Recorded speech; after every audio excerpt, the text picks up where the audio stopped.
चलिए, तो प्रमोद भैया का छठ पूजा का स्पेशल सॉन्ग आ चुका है 2025 का छठ पूजा अर्घ के बेरा। तो जो भी मेरे चैनल पर नए हैं प्लीज चैनल को भी सब्सक्राइब कर लीजिएगा।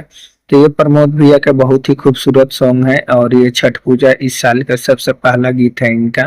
तो ये आज ही सुबह में रिलीज हो चुका है, जिस सॉन्ग का टाइटल रखा गया है अर्घ के बेरा। तो ये सॉन्ग बहुत ही खूबसूरत है और इसमें म्यूजिक कुछ अलग ही लेवल का है।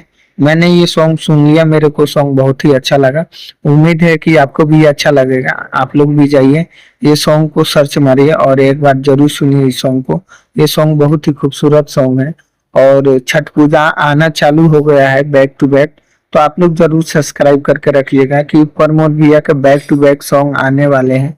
ये अब एक हर रोज सॉन्ग आएगा आप लोगों के बीच ये छठ पूजा का। तो थोड़ा सब्र करिए और आप लोग सब्सक्राइब करके रखिए, बहुत ही जल्द और एक पोस्टर आने वाला।